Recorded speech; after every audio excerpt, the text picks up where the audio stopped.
Morning. Morning. Morning. Morning. Morning. Ah.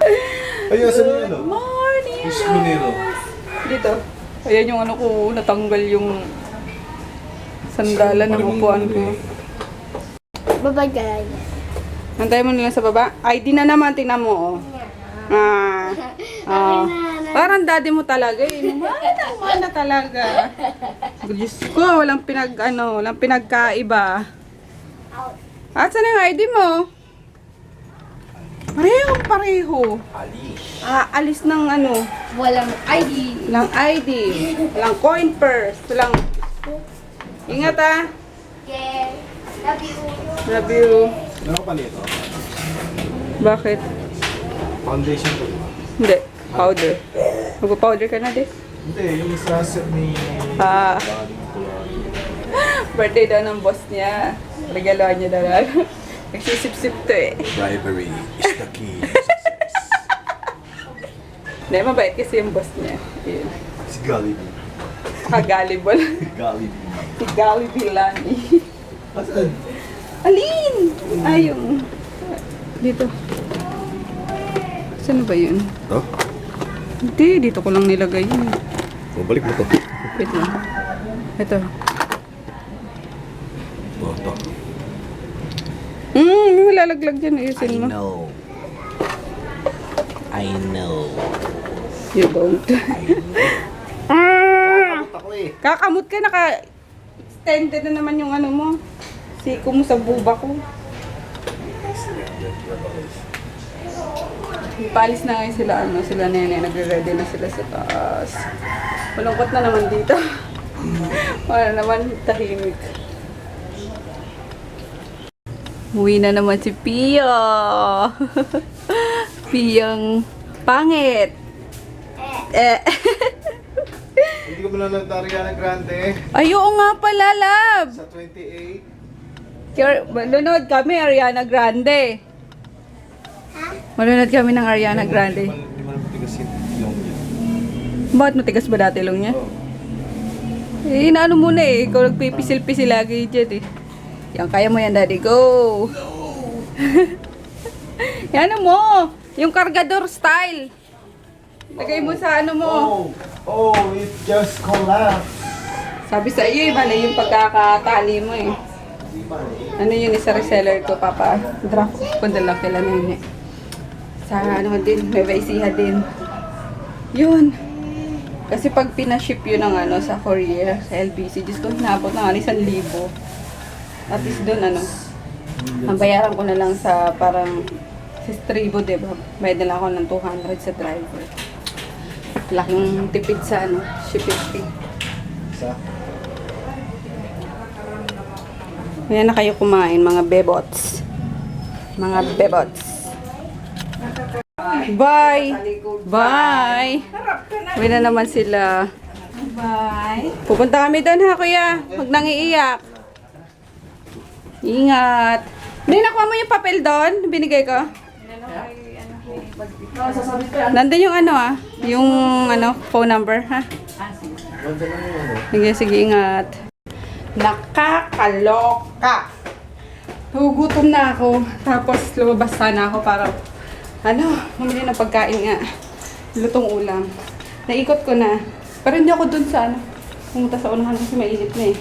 Ayun. Wala ako nagustuhan kasi puro karne. Naghahanap ako ng ng gata sana. Walay. Or gulay man lang. Ayun. I end up dito sa Dilata pa rin. Whew. Sabi ko bawal na soft drinks pero I'm sorry guys, I can't help it. Can't help it. Pit. Ayun. Pero isang baso lang naman, hindi naman grabe. Niyaya ko kasi hindi. Sabi ko, di ka, hinog ko muna soft drinks. Natawa na lang siya. Whew. So kagutom, naglalaba kasi ako kasi by lunch sana or 1 PM after lunch, makaalis na kami from matuloy na yung date namin.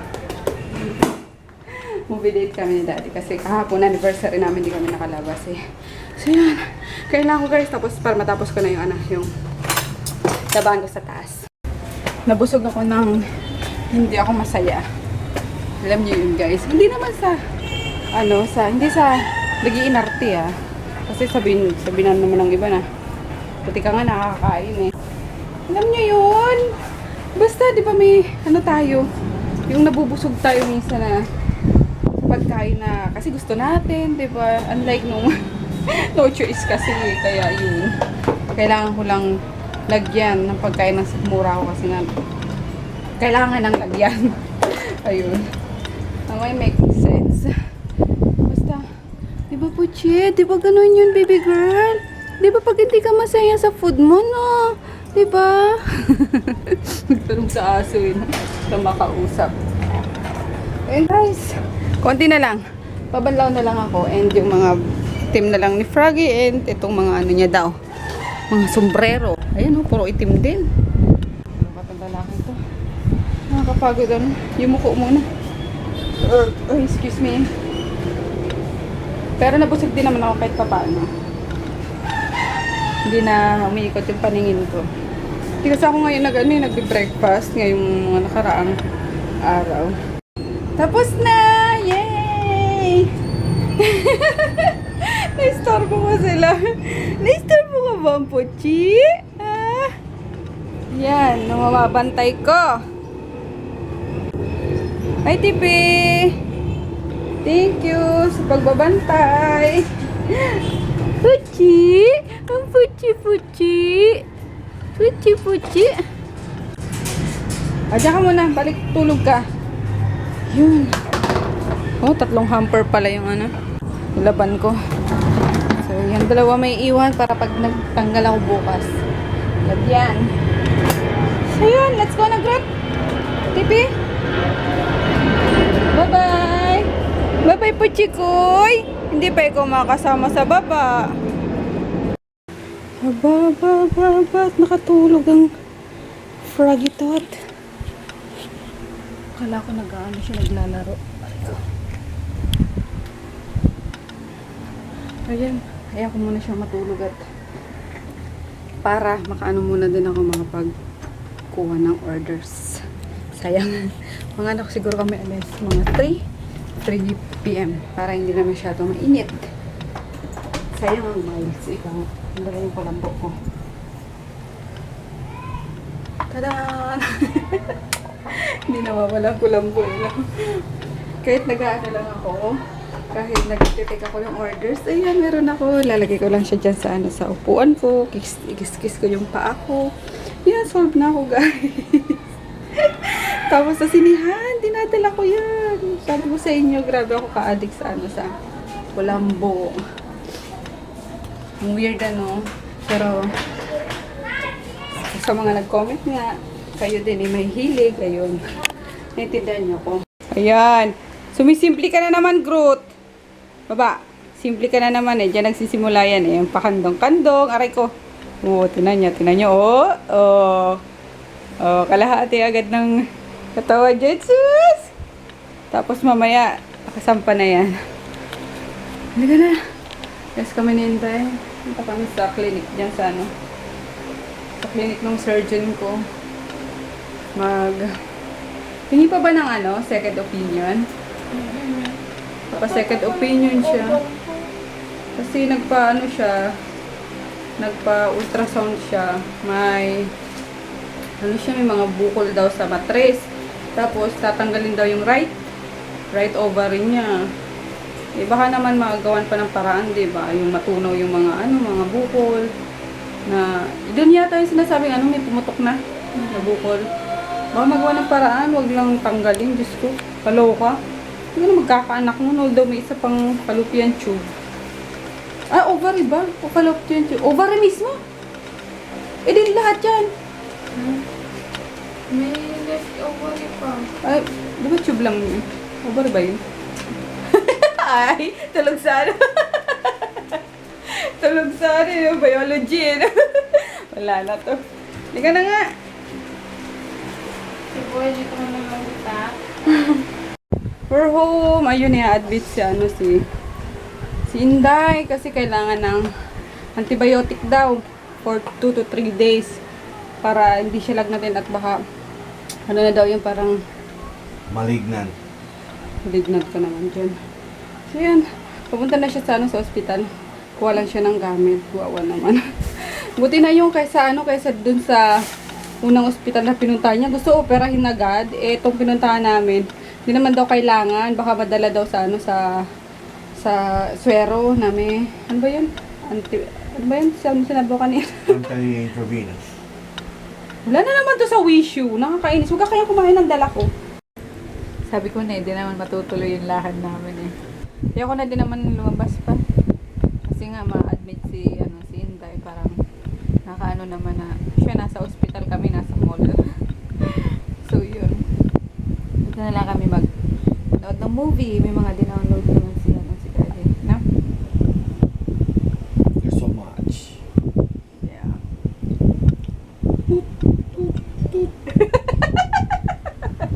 Papranig na to, isa tinutot na kayo. Ayun, pero ano lang naman yung guys, 2 days lang naman si Inday sa hospital. Gusto niya pa nga iuwi daw yung dextrose, eh, bawal naman kasi i-check ata every 6 hours. So yun, para iwas opera din. So natakot nga din ako, sabi niya kanina, pa-check up ka na din, Chi. Ganun, takot ako, ayoko. Buti na lang talaga nagpunta kami doon sa OB-GYN na yun kasi gusto ba naman nung Manila doctors, operahan siya agad. Eh, diba? Tapos ni-refer siya sa Santa Rita Hospital. Ang hinihingi 60,000. Eh si Papa naman gusto agad-agad din ipa-opera si Inday. Inday naman ayaw. Kaya yun pa second opinion nga kami. So, yun nga, confirm na may, siya, mga bacteria pala, ganun. Kaya nagkaroon siya ng mga bukol-bukol sa, sa mattress. Tapos yung iba nga, pumutok na, may fluid ng kaya kailangan patanggal yun. Kasi pag daw yun, lumala, hindi na siya magkakaanak. Lalo pa tatanggalin na yung niya, isang fallopian tube ba? Yung ganun. Tendrils. Yun, kaya sana madala lang sa gamot. And then, pakainom ko din sa kanya yung yung JC Premier nga na mga dyan, mga tea. Para madala sa takot naman. So, yun guys, di na kami aalis. So, okay lang naman yun. Ang mas mahalaga. Okay lang sa amin walang date. Ang mahalaga yung magkasama kami ni Daddy. Yee! Yak pala! Si Pai kita gusto mo? Diba? Ayun lang nito ng mga cheesy moments eh. Another day. Yes. Yeah. Iwas gastos pa, diba? Kasi pinambili mo na ng phone, wala na tayong pan-date. But natin. Ayoko. I have no problem with that. Hindi. If you like it, you like it. Tsaka na kami, nagmerienda na kami ng McDo, nag-take out kasi ako. Ayun, ubus na, di ko na kayo nayaya, pasensya na. Tapos si Kulokoy nasa baba, nanonood ng TV. Doon siya kumain kasama si Marie. Ayun, I'm so tired guys. Siguro maganda lang muna ako. Hilata muna saglit. Mag-check ng mga orders. Orders. Maya, magluto na ako for dinner. Tingin na, hindi naman yata sa'yo yan eh. Akin to, ayan oh. Pwede na yan kasi nakakaano dyan eh. Buting. Hindi na daw white yun. Punta kami sa, ano ba yun? Sa Adventist. Papahatid si Inday ng ng unan, tsaka kumot. At grabe daw ang unan, 1,000. Aloka. Nakabuna ka 1,000 una. Kaya yun, tsaka kumot. Grabe naman, nakala ko yung free na sa free na sa hospital. Hindi, iba to talaga. Hindi to hinis. Kaya pala. Sama na ko ni Daddy. Nantok na ako pero wawa naman yung kapatid ko. Dala ko muna ng kailangan niya. Ilang unang dalhin? Isa lang? Kita lang. Gusto mo dalawa, ikaw magbitbit ng isa. Isa lang kasya sa sa bag. Buti na lang, bumili ako nung yung parang hospital bag na yung binili namin ni Ann sa SM Manila. Yung buy one take one. Buti bumili pala ako nun. Yun ang paggagamitin. Mga ganong bagay. Kung magpipiknik, out of town. Ayun. Bilis na rin. Sway, not like that. You look like a stupid jerk. Take note daw siya sa office nila dati. Look around. Feel the nerve. They can take you. Pero ganun ka talaga maglakad dati eh. Parang siga. Model. Ayan ka na nga taga. Asawa ko patawero. Pag ako nag-weights. Ah, kailan? Pag ako nag-weights. Parang 10 years ago mo pa sinasabi sa akin yan ah. Pag nangyari yun. Nangyari yun. Oh, sige. Kamote. Pag! Magdagdag ka na ng weights din. Ay, nako. Tagal niya sinasabi yan. Pag ako nag-gym. Pero, as for now, steady ka lang yan. Bago niya ate, sa lubog ko. Quotient.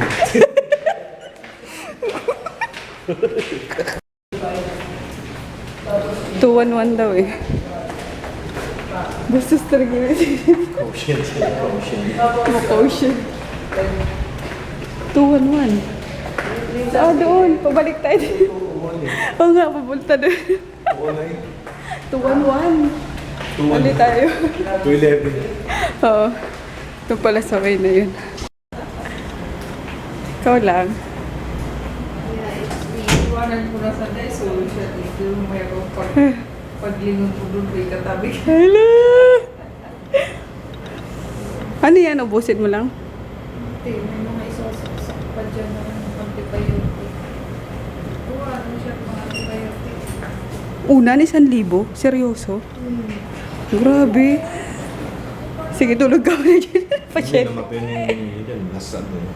Hindi naman. Home na guys. Nanonood lang kami nung kay Ronda Rousey. Ang galing yun. No? Grabe nakatibo yung kanyang katawan. Oh my gulay. Ellipse. Anyway, paalam na kami guys. Kasi naantok na din naman ako. Good night. Tulog na yung bebe boy namin. Good night, daddy. Yeah.